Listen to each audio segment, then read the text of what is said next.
everything. Play music in between. Tune in and enjoy Chad's underground scene.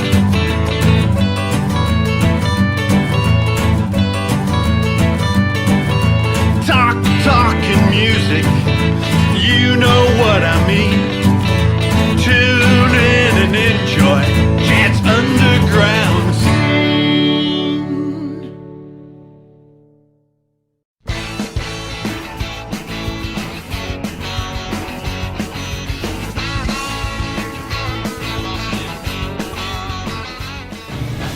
Welcome to part 2 of Chad's Underground Scene with Clive Farrington. We're going to try to pick up where we left off. So we left off playing a little bit of Roxy music, and we were talking about When in Rome. Yeah, I mean, When in Rome were a big, of course, influenced by Roxy Music, David Bowie and all the electronic bands and stuff. Especially Bowie and Roxy Music and Brian Ferry and Brian Eno from Roxy Music. Love Eno. All great play, the fantastic musicians. Every musician in Bowie's band, all Bowie's bands, Roxy Music. You got Brian in Roxy Music specifically. You got, of course, Brian Ferry on vocals. Brian Eno, who at the time, at the beginning of it all, played he slowed tapes down and everything else to get these weird sounds. And just amazing, right? Brian Eno was involved with so much music. It's absolutely crazy. And the technical side of music as well. I remember he did this article about speakers once, and he said if you take the positive connections from the left and right speakers and put them both in a center speaker, and then fed another positive, it was a weird setup, and I remember doing it. I remember copying it exactly, and it was the first surround sound. It gave you that kind of a swirling surround sound, because Eno was really into that. It was more sounds than playing. Right. I don't know whether, I'm sure he can play. He's a great player of instruments. He might not have been back then, but his thing was noises and amazing. And you were talking earlier about recording and how it's come a long way, right? It started out. My first recording I did was on a cassette tape, and then it was a cassette tape 4-track. Yes, right? Absolutely. And then with Easter, we went to the studio, and they're real hip, and they knew what was going on, and it's tape, it's still tape, right? But it's 2-inch tape, right? Yeah. And they get real fancy, and they said, hey, let's do a reverse cymbal on this record, right? Yeah. There's a couple spots, and our drummer is going, I'd love that. And and then the drummer gave an example of some other records that he heard it on, right? Wow. And they took the tape with a razor blade, they cut the tape, took it apart, and turned it around backwards, and glued it back together. And then when it went through the thing, it went whoosh, and it was a backward cymbal. Well, let me just show you. Let me just show you because just a great example of that would be this. Yesterday. Now you push a button on Pro Tools and. Exactly. What's going on here? Let me mute that microphone. So now you can just hit reverse, of course, and it just does it automatically. So I'm just going to show you an example. We were doing this yesterday on a track called Human Nature, which is a new track. I'm going to play you. These are not mastered yet. Yeah. But. So you use that? Yes. Awesome. I used a reverse cymbal. How funny is that? You just mentioned that and you just used it, right? Yeah, exactly. I'm just trying to think. But in the studio, it took us probably half an hour to get all that sorted out, right? Oh, absolutely. Between cutting the tape, yesterday was like and then getting it back in the exact right place where it doesn't sound like it's off time. Exactly. Right? Just a second. I'll get it. There it is. Oh, there it is. There. This one here. Is that it there? Let me just have a look. I'll get it. With no sound. Yeah, it's so awesome. Do you hear that? Amazing what you can do now. Just check this out. So this was in seconds. So we got this thing where I actually say with no sound, and there's a thing, a gap. Just lift your feet up off the ground. Sense emotion. With no sound. No sound. There it is. That's it. Yeah. That's what it sounded And that was like. just you just go reverse, done. and it goes shh. Yeah. Just like they did on that. It was amazing, and the work it used to take going with that tape and Absolutely. cutting it, gluing it, and, Absolutely. Yeah. and then he kept moving it till it was in the right spot. Right? But for me, it's got better because you know, I mean, I've done all my. I guess you've done. I did all the working men's clubs, and we used to rehearse at this farm. So you had to finish school, go home and get changed, have your tea, have your dinner, go to rehearse, and you'd be rehearsing until about 11 o'clock till you got kicked out by the farmer's wife. Exactly. And these days you can rehearse remotely, and we're actually about to do a song with a guy called Felix. He's in a band called Felix and the Foreshadow. We're doing it. I'm not going to let the cat out of the bag, but we're doing a cover number with David Sterry and a couple of other guys singing the vocals and stuff. So and we can do all of that remotely. So we just sending stuff back and the project that I'm doing now, I just load all the latest versions into all these. The shared folders and stuff like that, so we're all up to date with everything. It's I think it's really cool. It suits me completely because I'm a tech guy, you know, and I love all that. I still love. Yeah, I've noticed that a little bit. Well, but for me, it's. So you tell Andrew just leave it to the professionals. Oh, absolutely. You stay at home. Leave it to the professionals because I can spend all day on this. Yeah, which is really cool. You know, I mean, if he's not into it, you know, I mean, there's people that are massively into it and people who get really bored with it. My wife gets. Well, then he has his own thing, right? It's everyone has their contribution. Absolutely. Yeah, absolutely. So it's for me it's this because of all this new technology, and something changes. I downloaded 2 plugins yesterday for Logic with the program that I use. Just because they were brand new and it did stuff, you know, it did stuff to your bass. It made your bass sound better, or made your vocals sound better, you know. So I'm always up to date with that stuff. Let's talk a little more when in Rome and recording and underground scene. Where was your first gig with when in Rome? Ooh, when in Rome.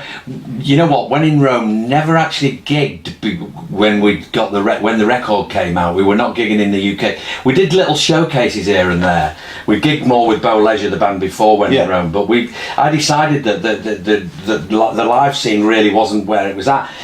For me to get a record deal, I needed to record something. So and get something good enough to I didn't really want to do that, although I did it. You know, I did all that apprenticeship. We played all the working men's clubs and everything else. So we got used to being on stage and everything else. Even though when when in Rome started, I was so shy. I just didn't want to talk. And you know, on stage I left all the talking to Andrew. Yeah, let Andrew do that, and then the songs. And that's back to what I was saying. Everyone has their contribution in a band, right? Yeah, absolutely. So that's a great dynamic, right? It's absolutely. And I'm pretty sure that's why you're back together playing. Oh yeah, and now we're great together. You know, like a proper partnership now, because we know we have that sense where we know where each of us are on stage, and if we do get anywhere close, we have to do a bit of sparring, and we can move around, around really without even thinking about it. So we of course where were we up to? What question did you ask last? It was.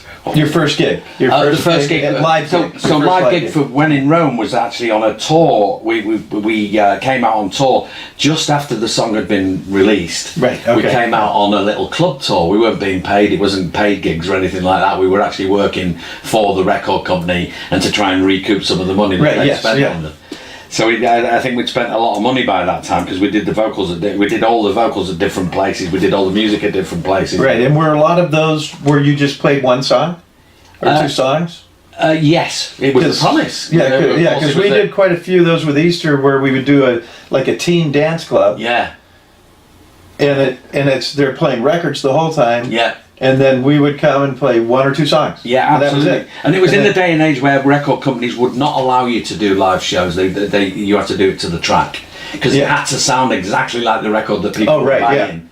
You know. Yeah, some of them allowed us to do it live, and others they wanted absolutely. So. We got into a bit of a Milli Vanilli thing, and on the second tour when we came again, people got to think, the miming, you know, it was all that sort of stuff. But by that time, the record was already a big hit, so the record company said, just go out and do the club dates, do it to the backing track, blah blah blah. And of course, now pretty much all of it's live. Of course, we use tour support. They call it tour support, where we use backing tracks and stuff like that. But all the vocals are live, apart from somebody maybe in the choruses and stuff like that. But it was a great learning curve, that. Right, and then you brought in live guitars and live drums. You brought in a lot of different things. Yeah. I mean, I always like to work with that. I mean, for instance, I worked with George Dume on a track with Pancho, who's my MD, or When in Rome's musical director, if you like. I did a tune with him, and then after that we did 2 gigs at Danny's clubs at the Bellflower. In fact, we did 3 of his clubs, all the 3 different clubs. And then COVID came in. We couldn't do the 4th one, of course. Yeah, I've played there several times. Yeah, it's a good place. And we had George on drums, and he's such a great drummer. George Dume, his name is. I think he's a Belgian guy, or what? He's from another country anyway. So he's friends with the drummer for Depeche Mode, and he plays pretty much like him. So it was really solid, the sound. And I love live stuff now. And I didn't really feel happy jumping on stage and singing to the backing track, but now it's kind of come full circle where I'm back to being in a live band again, So when was the point where Danny Dean came into your band? Because that's a big connection with us. Well, we hung out a little bit in the 80s, and we were playing a lot of the same same scene, because it was 80s music. Even though we were more rock, we still were we were still put together with a lot of the 80s bands. And then when you guys came back together, you ended up with Danny and your band, and then after we talk about him a little bit, I'll reveal a dirty little secret that I have that I told you before. I'm not sure if you remember. So we came to talk. There's a lot of controversy with When in Rome, because we lost the name, but our ex-keyboard player trademarked the name when the film came out in 2004, or just after the film had come out, the Napoleon Dynamite, in which The Promise was used.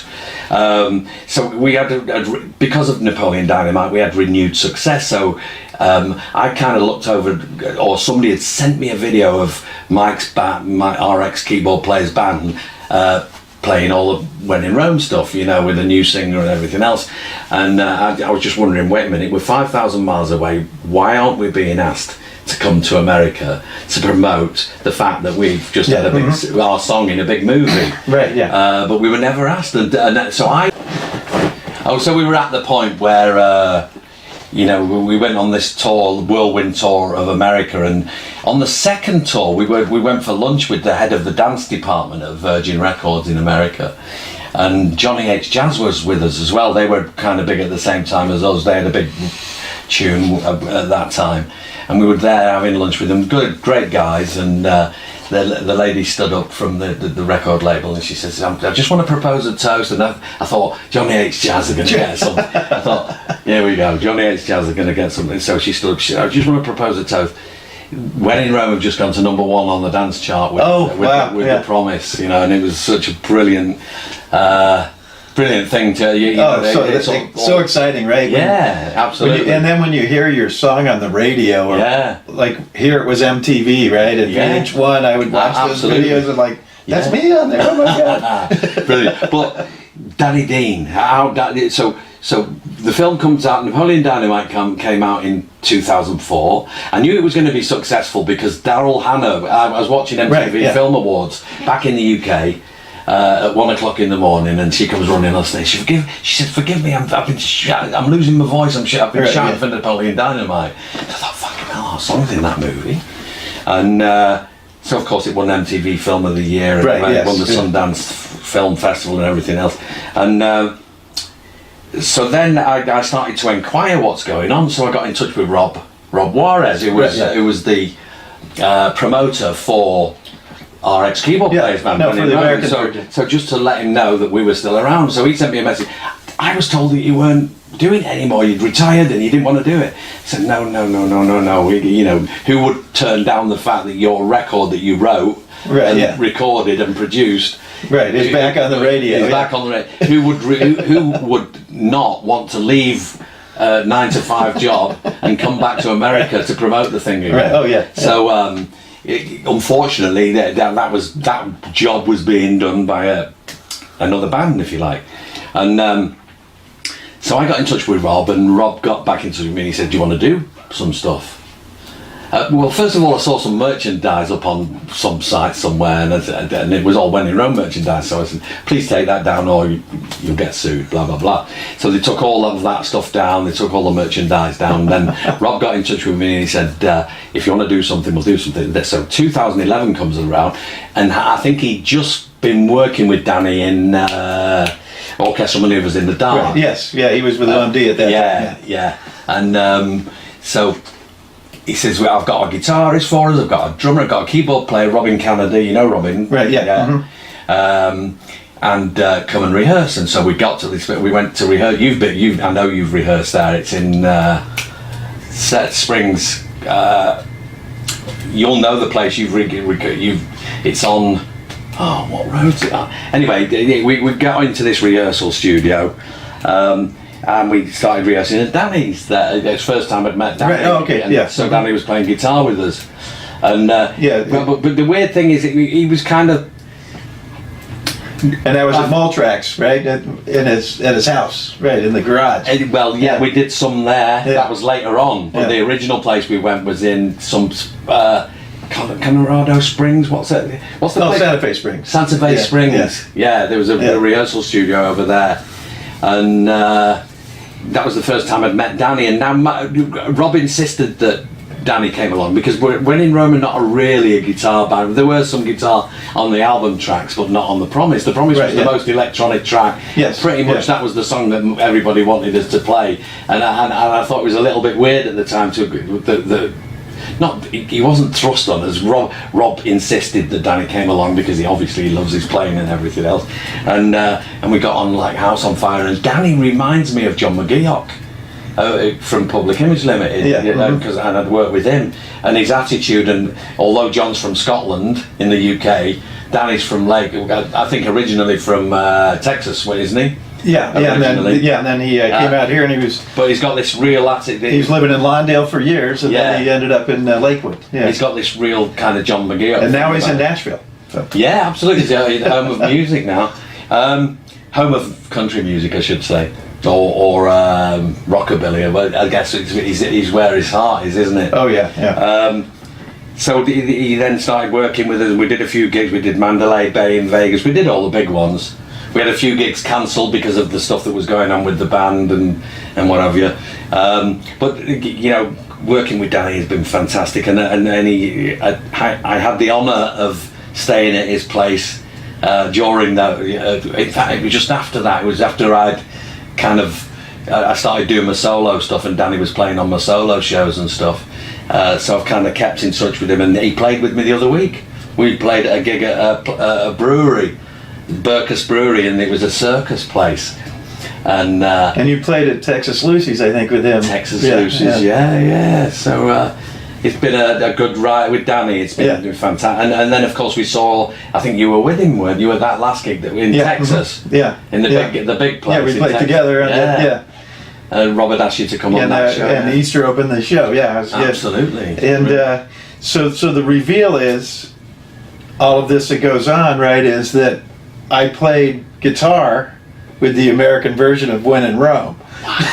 Did you? Fantastic. What, at the beginning of it all? Yeah. Wow. And then they found one of their friends that took over, but I played with them. So you got to meet them all? All those guys, Yeah. And they were good. That was with... That singer was really good. That was Jaden Frost, wasn't it? Right, yeah. Mm-hmm. Jaden. Because I'm really friends with Jaden now.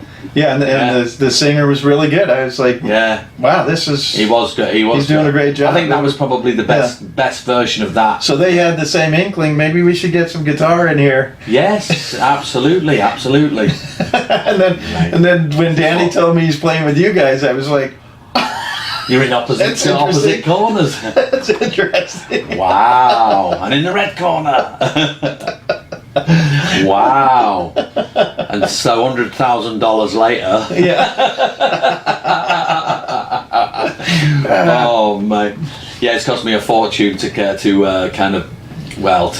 out of what? Because of course we were still calling ourselves When in Rome because we were the original When in Rome, but unfortunately we were sued and everything else, and it cost me a lot of money. But thankfully that's all over. and I respect everybody. I don't have any regrets about anything. I don't dislike anybody because of it all. I'm happy with what I'm doing right now. I'm happy with myself. I'm happy with my own music. Well, now. and you can tell that. You can tell that for several years now. I've been watching you, and you're shining, right?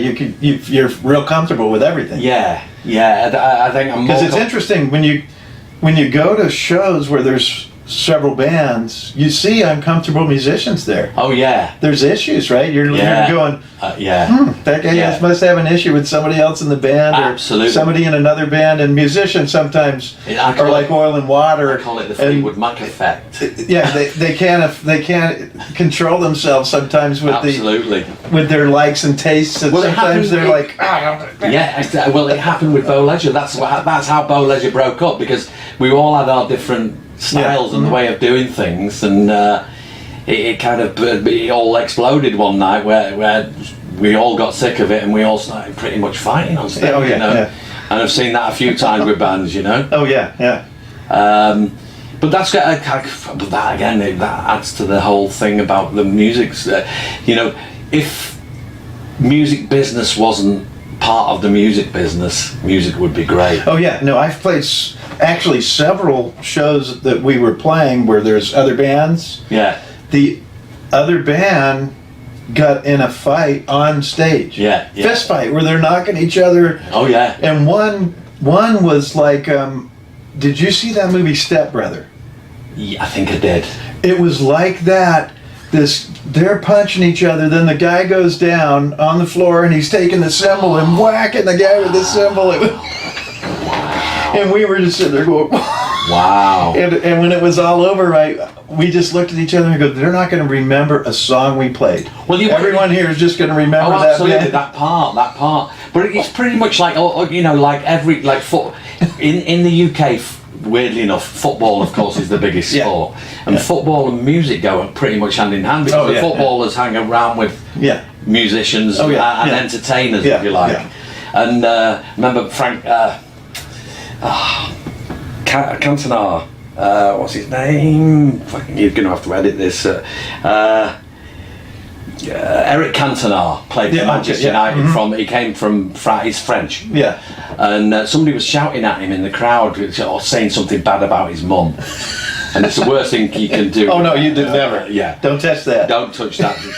So somebody was shouting about saying something bad about his mum, and he jumps into the crowd and gives somebody a kung fu kick, and he got banned from playing for 6 weeks. But in music, you can carry on.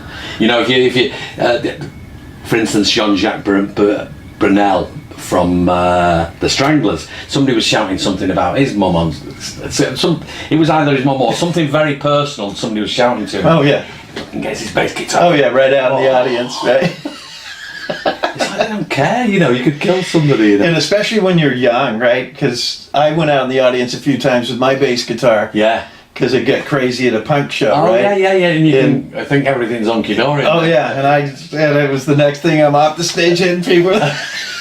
Keeping people trying to survive, Oh, mate. And when you're 20, boy, you could do that stuff at a drop of a hat. Right? Oh, absolutely. What? Hey!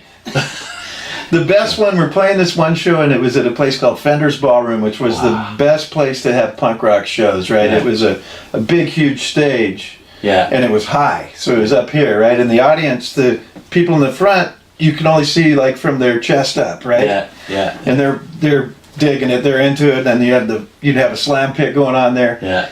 And this guy, he kept spitting on us, right? And I was like, stop that, dude. That's gross. And he kept it up, right? And I go, this is your last warning. And he did it again, and I just kicked the guy in the face, right? And he goes down, and he comes back up, and his face is bleeding, and he looks me straight in the eye, and he goes, "That was awesome." Fantastic.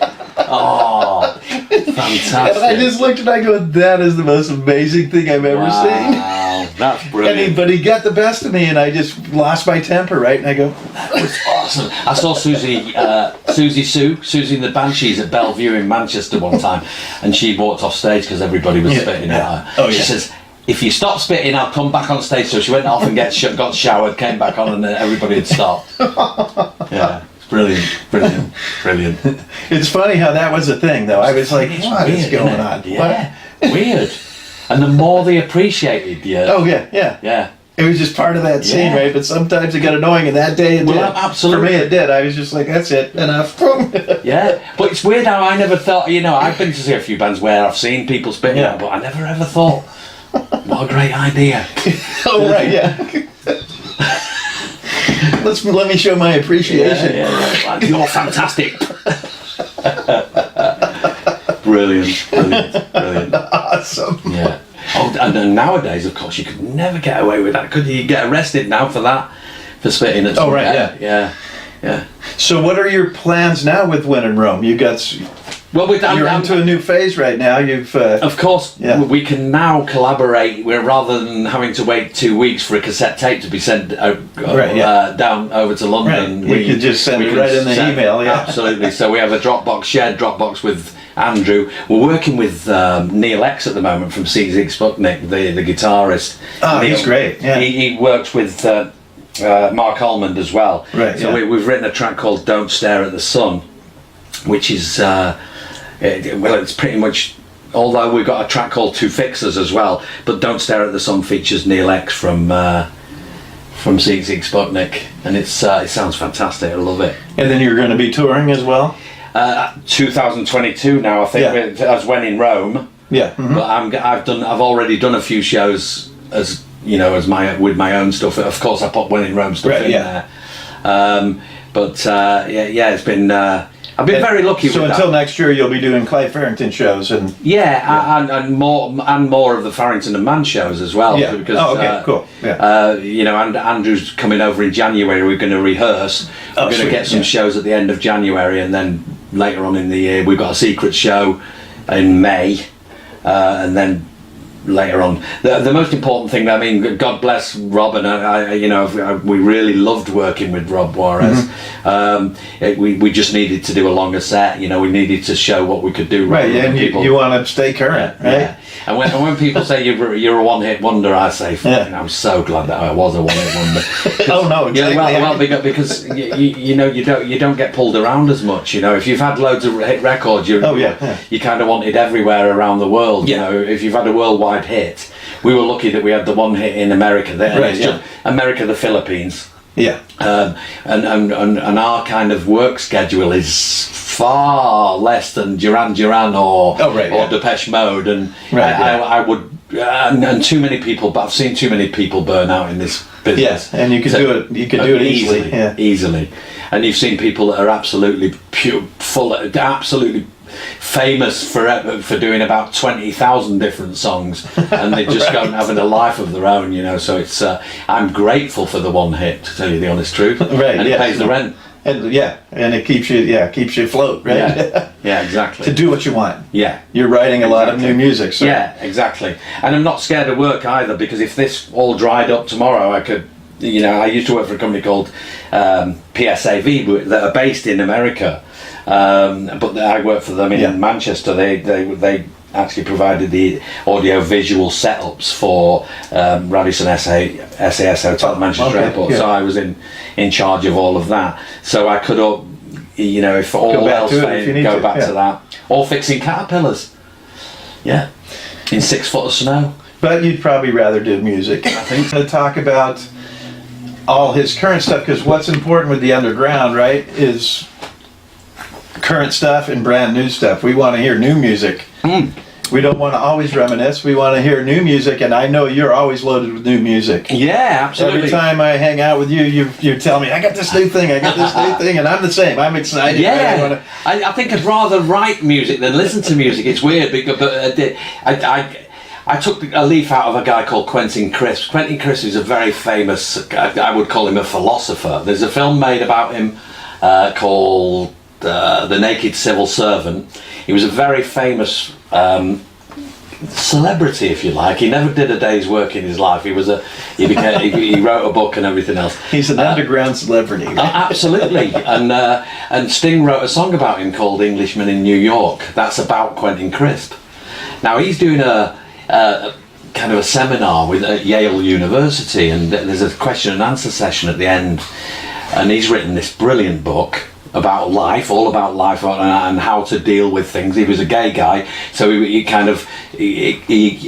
spoke about when he was young, growing up as a gay guy, and having to fight for himself. Oh, right, and fight for it. And I love that kind of thing. You know, I love anybody that's got the goal and the strength to be able to live all through that stuff. Right, through the diversity. Yeah, absolutely. So he wrote a book, and so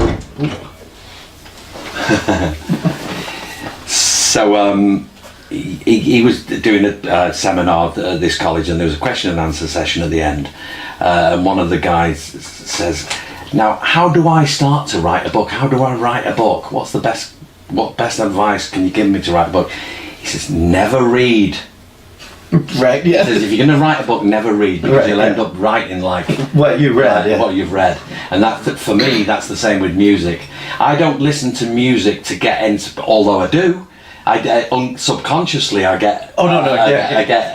It comes out. Yeah, once in a while I write a song, and then I go, God, that sounds familiar, and then absolutely, and then somebody will point it out, or I'll listen to something and I'm going, oh, that's where I got it. Right? Absolutely. So I prefer to listen to brand new music, you know, and I've DJ'd as well. I used to do a radio show called on Reflex Radio, and I did a lot of research finding out these new bands, and there's a load of new bands coming out of Manchester that you've never heard of, but sound fantastic. There's one band that's actually produced by Johnny Marr, and it's Johnny Marr's son, and it sounds really good. It's really good stuff. So I prefer to actually find that the newer stuff rather than listening. I don't specifically put on an old record to think, oh, I'm gonna do something like this.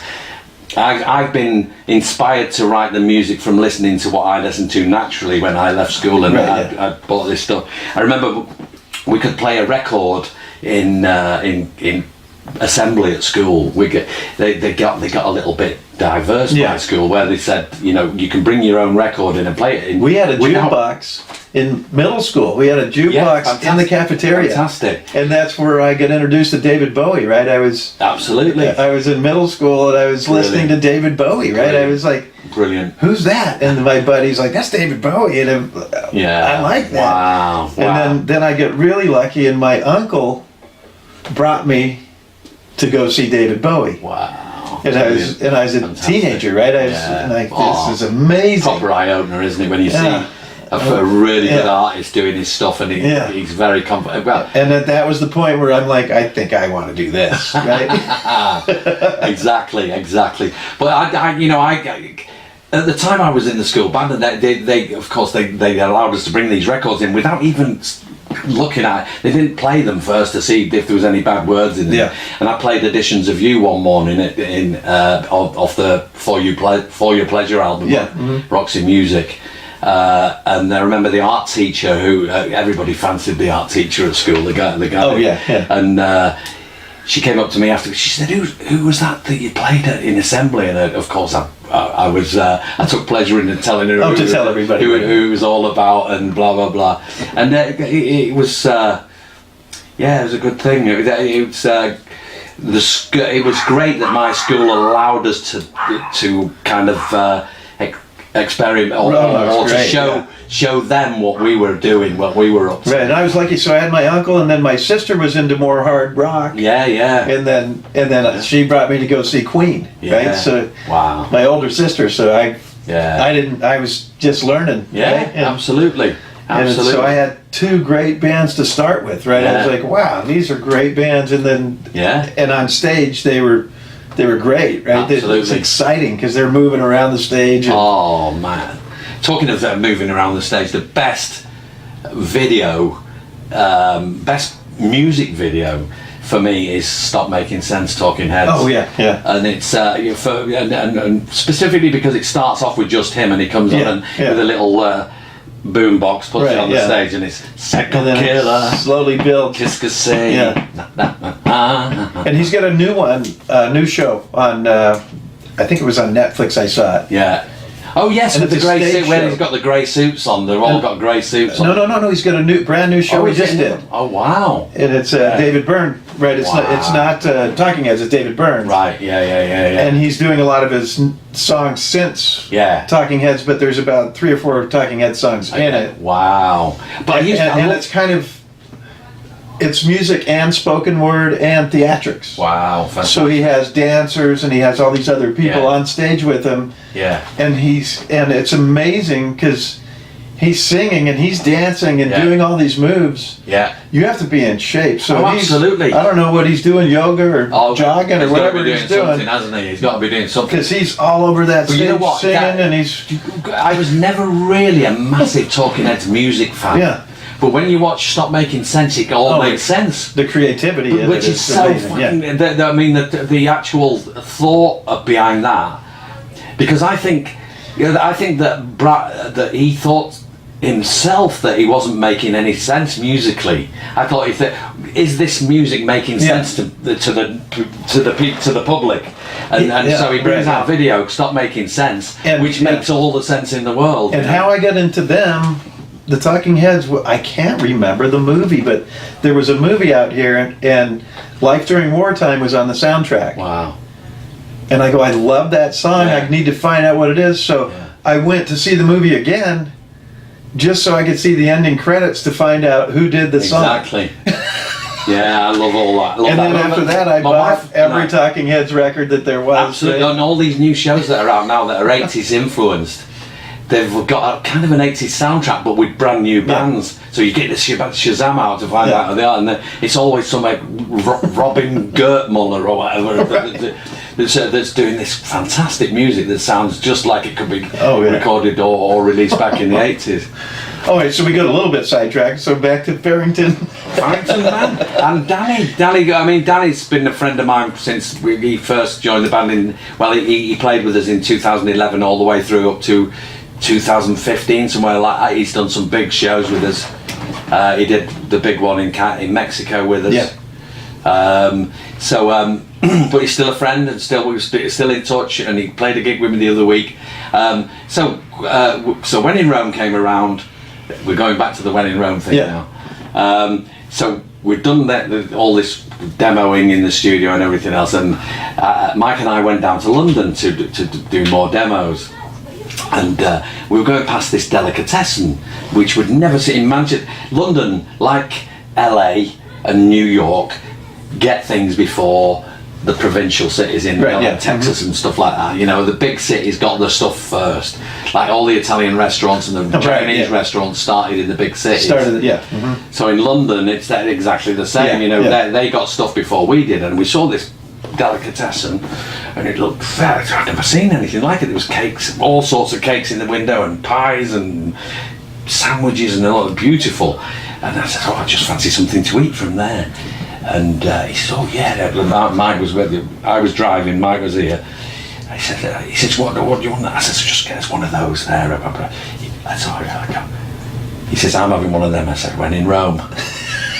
So he goes in the shop, and then comes back with the stuff. I says, how about that for the name of the band? He went, When in Rome. And it was one of my dad's big sayings as well. Everywhere we went, because we used to travel a lot as a family. My dad would take us to all these obscure, and he used to piss people off at school because if ever there was a geography lesson and there was where they missed the letters out in a place, and they put it up on the chalkboard, they put a place name and leave some letters out. I knew them all because I'd been to them all, and all looked like I'd get you swat, I'd get some really bad vibes from the other students, so because I'd travelled with my dad, and so I have a question.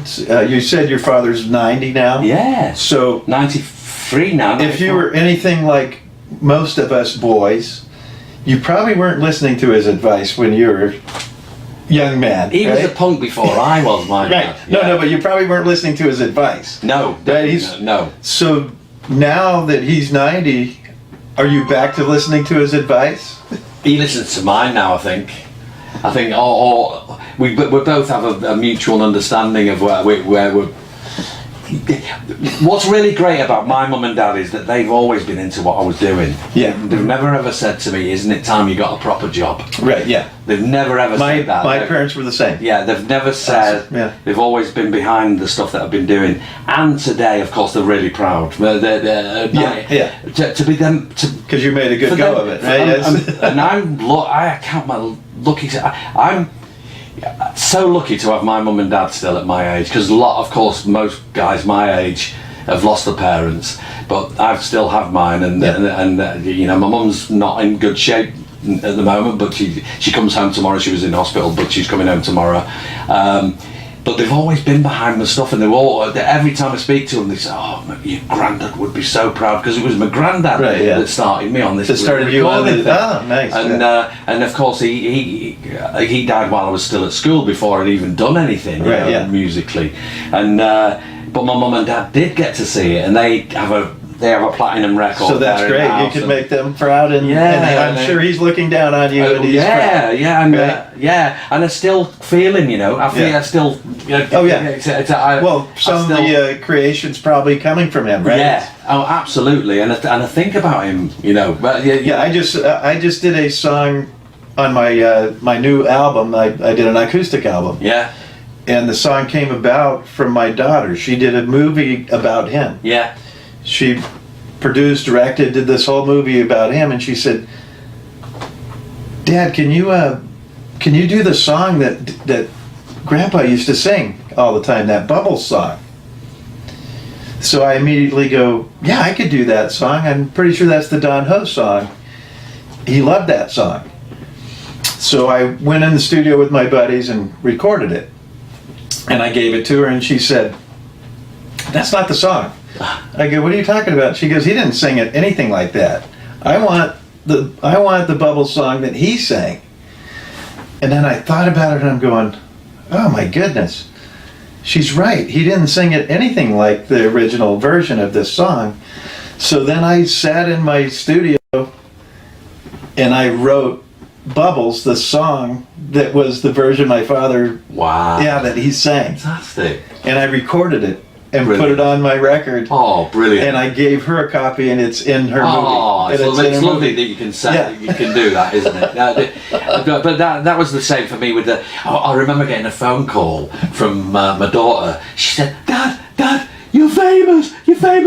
Your song's just been in Sex Education." Yeah. And Sex Education was the biggest movie for you. The young people. Yeah. Oh yeah. And I've since watched it, of course, and it's a really good show. And in the second series, they use the promise right at the end of it, and it's so she was with all her mates. So she for her, it's like, I told you my dad was famous. He's now in something that we all watch. You know?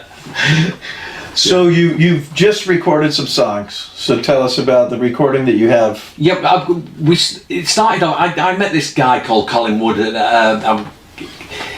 I did a song with this band. I met these I can forget where I met them. It must have been at a gig somewhere, and I produced and wrote a song with them called "I'm Still Here." Was that? Did you think that was your tape going off? No, that was the computer. Oh yeah, it was. Yeah.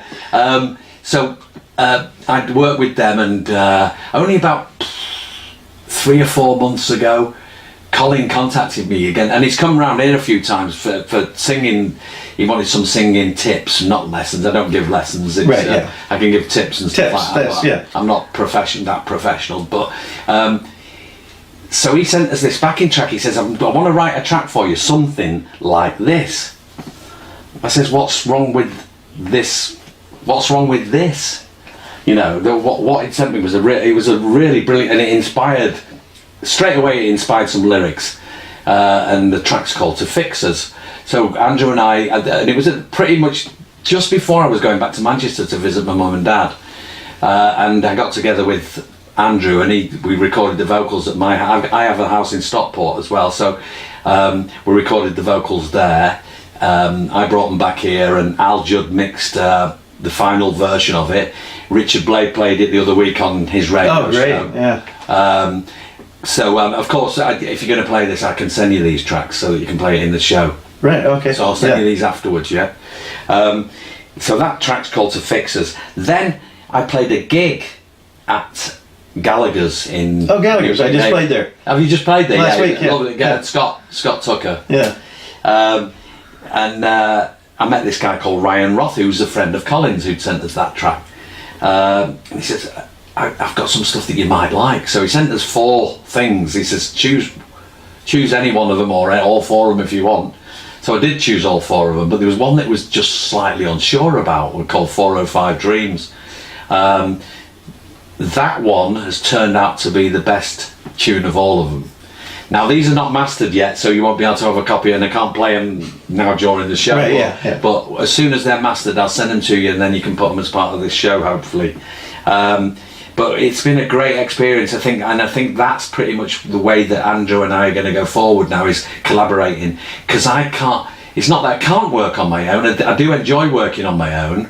But collaborations are so good. Collaborations. Yeah. It's a pity that I haven't got time. Pancho's so busy now with his film. Yeah, my new album, I have like 5 other people that came in to do parts on it. Yeah, I love it. a violin player, absolutely. Ukulele. Yeah, So I just love somebody that can actually play, especially a keyboard player or a great guitar player. You know, that can play, that can just. That's what I have. Guitar. Yeah. I remember working with John McGeoch, and I said, try this. And it's come from a Pink Floyd tune called "Wish You Were Here," and it's down. That's that dead simple guitar part. Now that's Gilmour playing that guitar part. Yeah. Arguably one of the greatest guitarists of all time. But when you listen to his stuff, it's simple. So simple. It's always. Keep it simple, stupid. Right? It's the sound. Yes. Yeah. The Edge from U2. Yeah. All of its sound. That ding, ding, ding, all that stuff is all delays and everything else. So I said to Miguel, when you listen to "Wish You Were Here," it's got this really lovely, simple Dave Gilmour guitar part in it. Now I want to do a tune like, and I said, try this. And I had this melody in my head that was inspired by that. It was down down da down da down da down, and he played it and he went, and he just realised that it's not as hard as he thought it was, because John's quite a technical player. Oh right, yeah. In Shot by Both Sides, for instance, it's down down down. Even that's simple, but there was more movement in that than most of the stuff that was. So I said, try this. And he went, I've only just realised it's simpler than I thought. Right. It Yeah. was. Oh yeah. I said, just play that dead simple part, and we'll put a really big reverb and a nice echo on it, and that's going to sound. And then and he went, wow. And then he started playing really more simple stuff with the Pacific project and stuff. So it's and I was reading an article about that the other day about great guitarists. You know, of course, you've got Jimi Hendrix, who was a great technical wizard. But the greatest guitar, I mean, Eric Clapton. I'm not a fan of these people. I'm not a fan of Hendrix. And I guess it's because there's too much guitar for me, because I'm a more electronics guy. You're more the guts of the song. Yeah, exactly. You like a melody. Yeah, a basic simple melody. But you know, when you listen to the I'm on both sides. It depends. Yeah, but exactly. I do like a melody and a song that's a song. But if you listen to the greatest players of all time, let me just turn that on. The Clapton. I'm not a fan of Clapton, but his guitar parts are so simple. Yeah. But he's still classed as one of the greatest guitarists of all time. Right, yeah. And it's feel more than anything. Oh yeah. It's that, you know, the way that they lay into the guitar, the way they play the strings, and I think Jeff Beck fans would argue with you about who's the best. He'd probably be number 1 and Eric Clapton number 2. But I love that stuff as well, you know. And, and what's the other guy? There's another guy. Who did you see? Jeff Beck. Jeff Beck. And there's another guy as Snowy White. Yeah. There's another guy as well that's brilliant as well. Now I go back to mine is pretty much all David Bowie's guitar players have been amazing. Oh, right? absolutely, yeah. Alomar is one of my favorite of his. Oh yeah. But even those guys, it was more in the rhythm, wasn't it? More than the playing. Like band I just saw Cheap Trick, and that's that guitar player, right? Simple. Keep it simple. Yeah, absolutely. Right? If you can do if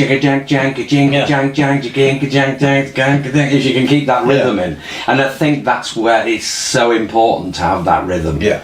In fact, that was part of that article I was reading the other day. It's more rhythm and feel is more important than your playing capabilities. So I think we're at a perfect time here for you to play one of your brand new songs. Okay.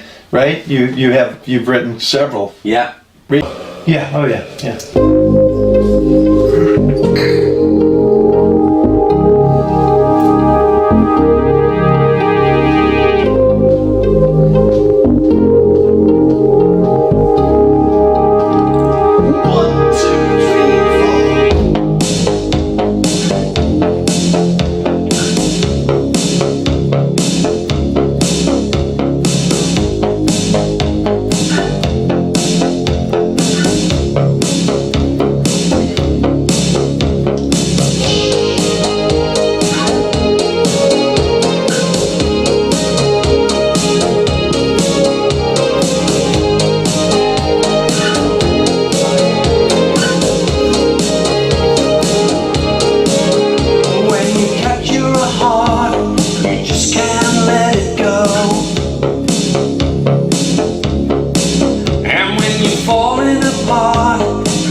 Fix us. Thank you so much. Yes. Love that. So that's brand new? Yeah. Awesome. That's just been released on AWOL Records, which is part of great. Cobalt. Yeah. So and I love it. I love new music all the time. It's just creating new music is absolutely awesome, right? So I'll send you the 4-track. So what came from that track that we just did was another 4 tracks by another guy called Ryan Roth, who I met at the Gallagher's show. So you have an EP? Yes, a 4-track EP, and we're just going through the design process of what we're going to put on the front of it. And I'm not going to let many things out of the bag, but we want this to be so different. You know, it's going to be released on vinyl specifically. Oh, great! Yeah. And people are loving vinyl right yeah, now. absolutely. And we're going to make it pretty much like it used to be back Going in old school.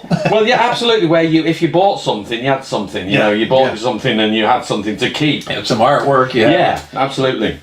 Something that you could frame if you wanted to, you know, and the artwork on the inside is different to the artwork on the outside, and it's it's a really lovely thing to be involved in. It's great. Okay, so let us know all where we can find your music, where we can find When in Rome, Farrington Man, and Clive Farrington. Yeah, I mean, all the songs that we played just now are all available throughout all the usual suspects. Any platform, so all platforms, iTunes, Spotify, Pandora, and all them lot. So To Fix Us is available on that. Of course, The Promise and all those lot are available on that. But all the new music is going to be available through AWOL Records and on every. Because what AWOL Records do is they distribute to all of the to all the supply chain, if you like. Right. So go to any one of those, and if you want to know anything about Farrington and Man, it's Farrington-Man.com. Okay. www.farrington-man.com. And you have some social media as well? Facebook page is Farrington Man. And I have, of course, I've got a private one, but the one that you can get me through is the Farrington and Man, if you want to listen to some stuff. Yeah, awesome. Yeah, I have a few pages as well as my personal one. Yeah, absolutely. So and you can find me at ChadCarrierAcoustic.com, BigMess.com, or like his record company, mine is LordCashPockets.com. Lord Cash And that's Pockets. because they keep all the money. I'll tell you what, I wish we'd have had Lord Cash Pockets back in the day. That's it. Yeah. So I'd like to thank everybody for coming out to see thank you so much. Chad's Underground Scene, Part 2 of Clive Farrington. And remember, it all starts in the underground. Thank you.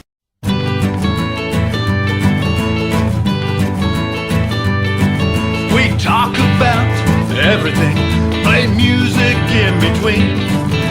Tune in and enjoy Chad's Underground Scene.